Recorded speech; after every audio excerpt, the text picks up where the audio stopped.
안녕하세요. 날이 참 추워지고 있지만 저는 요즘 따뜻하게 지내고 있습니다. 평범한 30대의 남편과 결혼을 했고 혹독한 시집살이로 사계절 무관해서 늘 추운 겨울 같은 하루하루를 보냈었죠. 그러나 40대가 된 지금은 달라졌어요. 하루하루가 너무 따뜻하답니다. 저 같은 사람도 긴 시집살이를 견뎌내고 따뜻함을 느낄 수 있게 되었으니 제 사연을 보시는 분들도 그런 날이 꼭 오시길 바라며 들려드릴게요. 30대 초반에 남편이랑 알게 되었습니다. 제가 공장에서 일을 했는데 사장님께서 저를 너무 예쁘게 봐주셨어요. 어떻게 보면 보잘것없는 저를 사장님이 나서서 본인 아들과 자리를 마련해 주셨습니다.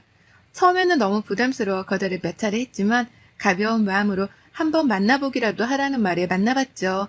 그런데 만난 사장님 아들과는 나이차도 고작 2살이었고 대화가 너무 잘 통했어요.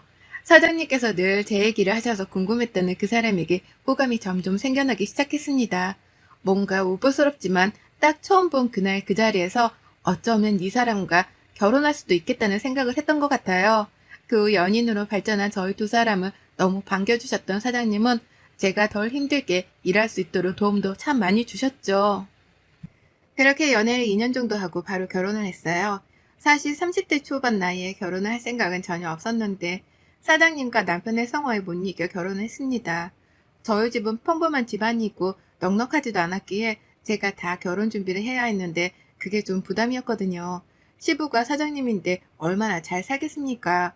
워낙 평판도 좋으시고 여유도 있으신데 그런 집에 제가 들어간다니 믿기지도 않았어요. 그러나 시부와 남편은 돈 걱정을 지금도 앞으로도 하지 말라며 저를 안심시켜 주셨고 덕분에 마음이 놓였습니다.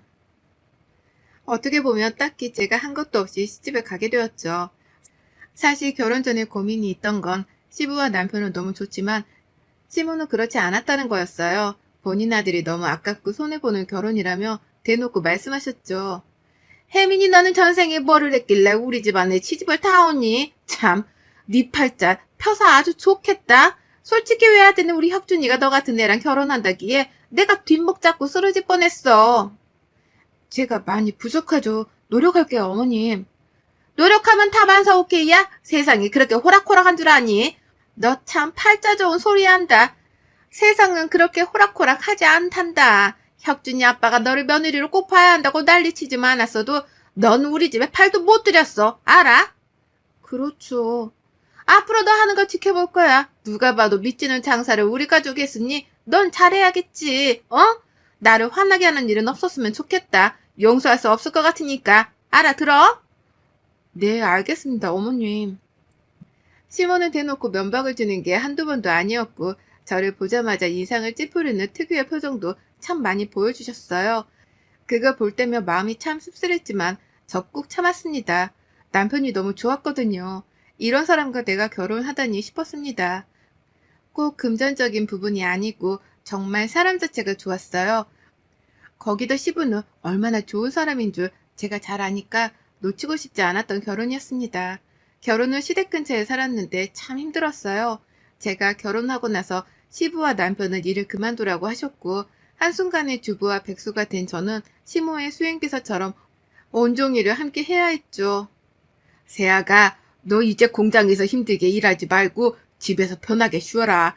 계속 그렇게 힘들게 일하면 너 몸 망가져서 못 써. 지금껏 충분히 일했으니 이제 집에서 편하게 있으면서 아기 낳을 준비해라. 이세 부담 주는 건 아니니까 부담 갖지 말고.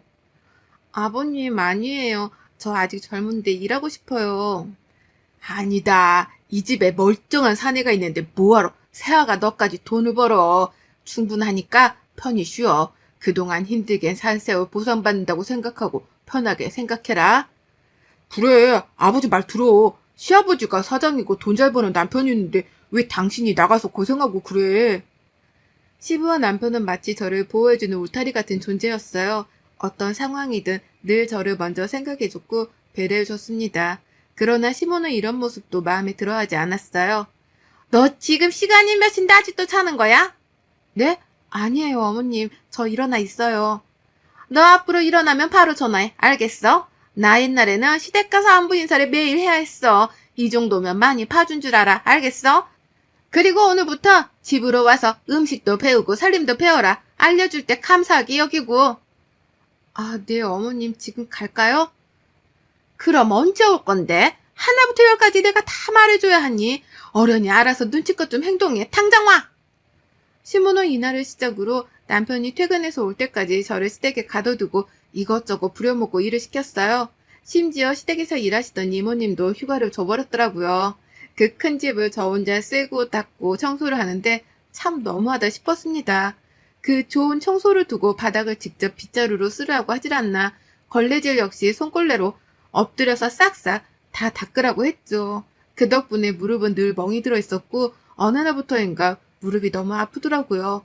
손목 아픈 건 말도 못했고요. 차라리 공장에서 일할 때가 편했지 싶을 정도로 저를 괴롭혔습니다. 심지어 음식을 할 때는 다시! 다시! 를 외치며 먹던 걸 뱉어버리고 했어요. 바닥에 퇴하고 뱉었죠. 다시! 이걸 지금 먹으라고 만들었어? 뱉은 거 빨리 치우고 대체 너는 할 줄 아는 게 뭐가 있니? 하긴 할 줄 아는 거 하나 없으니 공장에서 일이나 했겠지. 네 수준은 참 못 봐주겠다. 어디서 이런 애를 데려와서 결혼한다고 난린 거야? 내 아들이지만 눈이 삐었나? 아유. 어머님, 제가 다시 해볼게요. 그래, 다시 하라고 했잖아.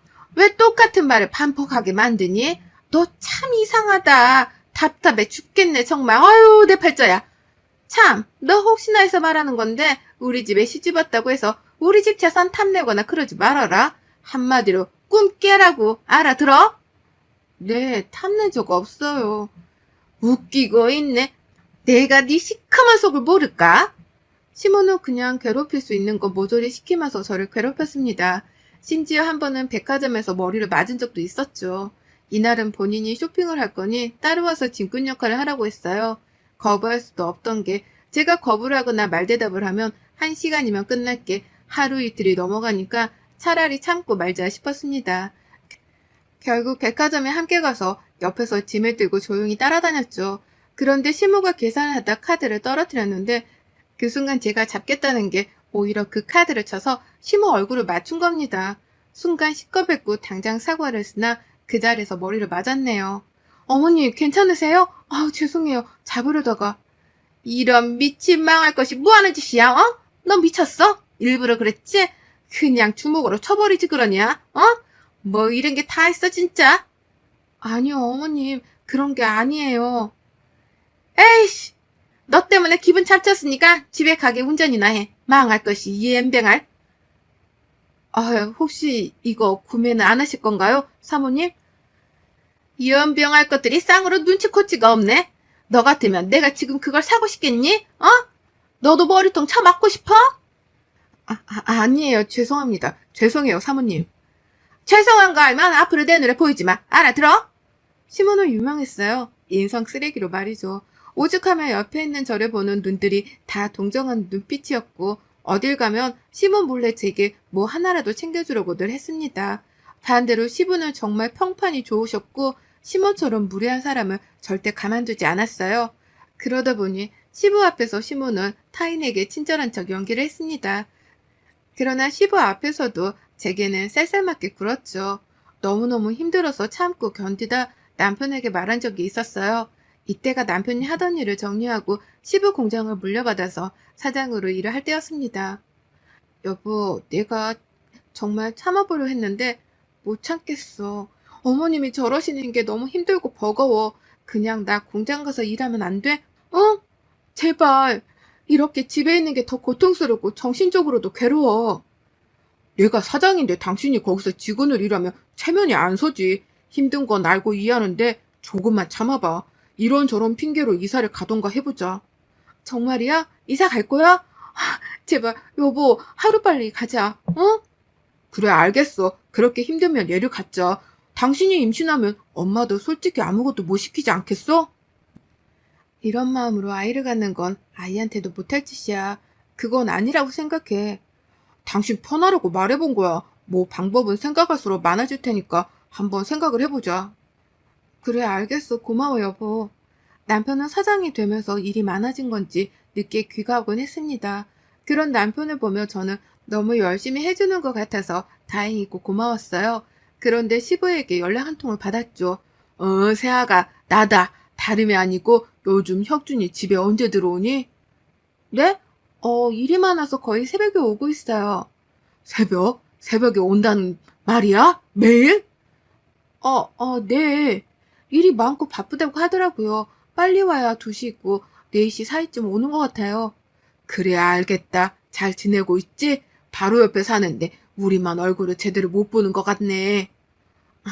그러니까 말이에요. 그래, 조만간 주말에 저녁이라도 함께 하자. 뜬금없는 시부의 물음이 조금 이상했지만 대수롭지 않게 여겼습니다. 남편의 귀가 시간이 점점 더 늦기 시작했고 아예 외박까지 하고는 이른 오전에 제게 옷과 속옷을 가져다 주라고 연락을 하기도 했어요. 여보, 나 깜빡 잠들었는데 속옷이랑 옷 좀 가져다 줄래? 똑같은 걸 입고 근무하기가 조금 그래서 오늘 중요한 미팅도 있고. 알겠어요. 지금 갈게.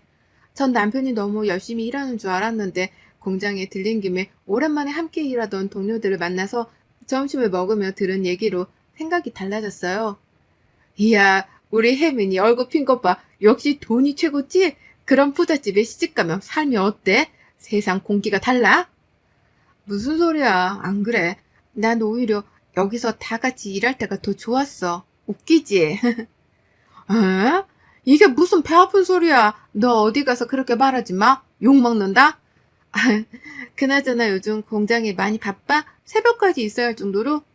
누가 새벽까지 있어? 전혀 아닌데? 내가 이런 말을 해도 될지 모르겠지만 사장님, 그러니까 너희 남편 저대로 두면 안 될 것 같더라. 예전 사장님도 이 상황을 제대로 모르시는 것 같아서 걱정이야. 이러다 하루아침에 공장 문 닫고 백수되면 어쩌냐고 다들 걱정이거든. 왜? 무슨 일인데? 무슨 일은 일을 안 해, 일을. 미팅도 안 하고 맨날 놀러만 다니니까 솔직히 우리가 할 일도 없는 거야. 근무 시간인데 일거리가 없어서 손 놓고 있다니까.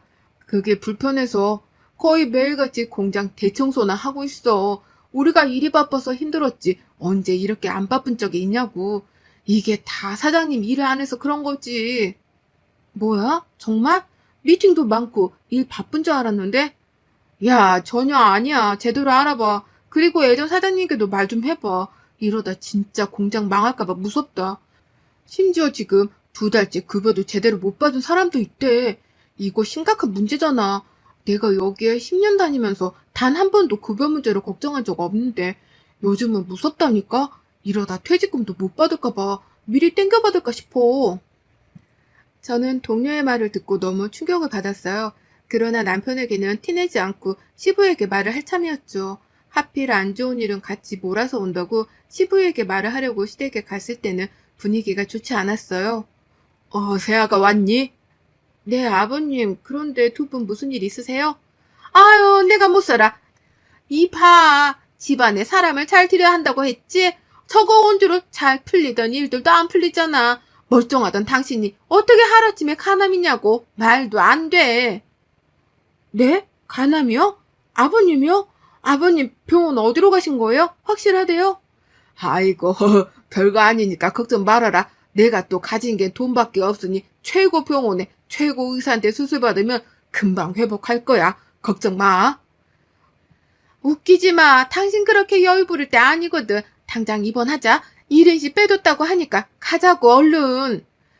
세아가 너는 집에 있거라. 놀랄 거 없어. 울지 말고.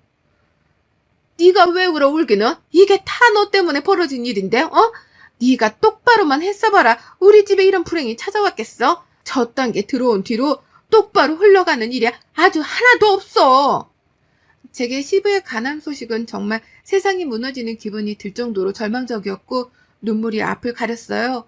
저는 남편에게 전화해서 당장 알렸으나 남편은 또 일 핑계로 늦게 들어왔죠.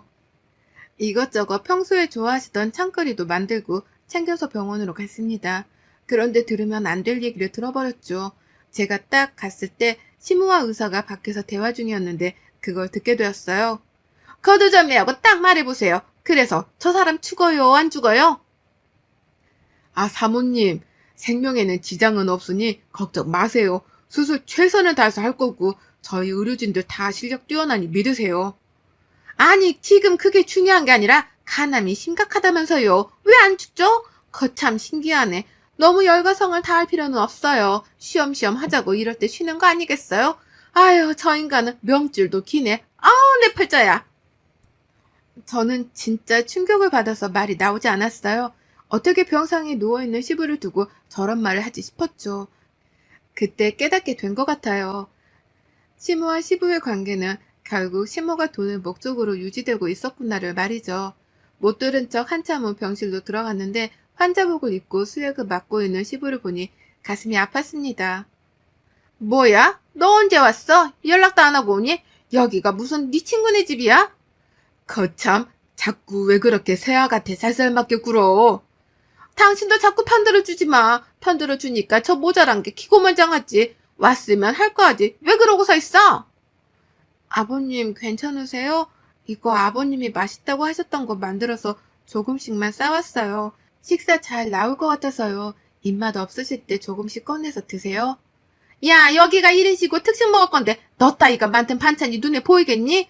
어디서 음식물 쓰레기를 처리하고 있어? 그리고 수술하고 이러면 금식인데 약 올리냐? 생각이 없어? 아버님 그 간병인은 따로 두실 거예요? 어떻게 하시기로 하셨어요? 너 내 말 무시하냐 지금? 거참 그만 좀 하래도 세아가 간병이고 뭐고 아무것도 신경 쓰지 말고 집에 가 있어. 병원에 오래 있으면 안 좋다. 제가 할게요, 아버님. 간병 있으면 서로 불편하고 힘드니까 그냥 제가 하게 해주세요. 참나, 얘 하는 꼬라지 좀 보소. 너 지금 대놓고 무시하냐고, 나를. 네 시아버지 믿고 이러는 거야, 지금? 그리고 천문일령을 두고 왜 너를 쓰겠니? 저는 신모의 말을 끝까지 무시했어요. 사람 같지 않아서 더 이상 상대하고 싶지 않았습니다. 그리고 시부가 너무 안쓰러워 제가 직접 병간호를 하고 싶었고 고집을 부려 결국 하게 되었죠.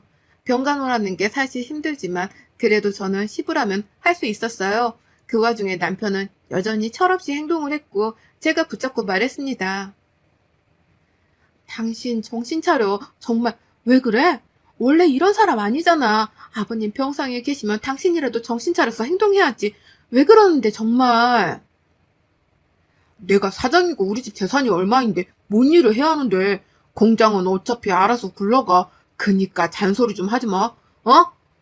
당신 고분고분 한 줄 알았더니 아니네. 뭐야? 정말 왜 그래? 미친 거 아니야? 아버님이 평생 지켜온 공장이야. 심각하게 생각해야지. 야야, 까부지 마. 조용히 있어, 그냥. 이게 잘해주니까 기어오르네? 남편은 제게 선을 넘었고 이날 이후 시무랑 다를 것 없이 제게 행동했습니다. 시부 간병도 솔직히 힘들었지만 마음은 불편하지 않았어요. 다만 남편과 시모의 행동에 점점 더 지쳐가고 있었죠. 제가 결혼한 게 아니라 마치 이 집 노예로 들어온 기분이 들었어요. 그 후 긴 시간 끝에 시부는 회복을 하셨고 집에서 요양을 하셨습니다. 그 곁을 늘 지켰고요. 하루는 저를 불러 말씀하셨습니다. 놀라지 말고 들어라. 내 아들이지만 저 자식 사람 만들기는 글렀어. 여자도 있고 그 여자랑 놀러 다니느라 돈은 흥청망청 쓰고 공장도 말아먹으려고 하고 있더라. 세아가 너가 그 자리를 대신하고 내 아들과 이혼해라. 내 재산은 모두 너에게 줄 거니 새 인생 살아라. 나도 이혼하고 싹 다 정리하고 조용히 살 거다.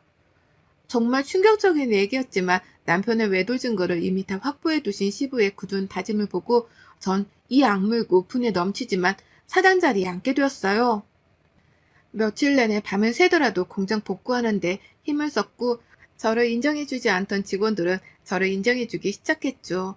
이 과정에서 시부의 도움으로 최고의 변호사들을 통해 이혼 절차도 밟았습니다. 남편의 외도와 시집살이가 결정적 사유였고 남편에게 위자료까지 받아서 나왔어요. 공장의 위자료에 시부의 재산까지 받은 저는 솔직히 평생 놀고 먹어도 충분했지만 공장을 지키는 걸로 시부에게 은혜를 갚기로 결심했죠.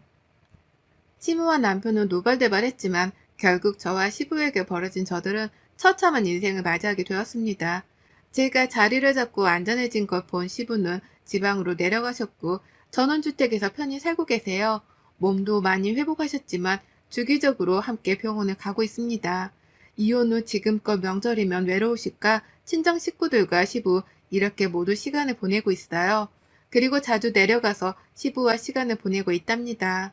제게 시부는 아버지 같은 분이라 남은 생을 외롭지 않도록 함께 해드리려 해요. 너무 고통스럽고 처참한 시간 뒤에 시부가 계셨기에 전 오늘도 내일도 숨쉬며 두 다리 뻗고 잘 살 수 있답니다. 여러분의 생각은 댓글로 남겨주세요. 오늘도 시청해 주셔서 정말 감사합니다.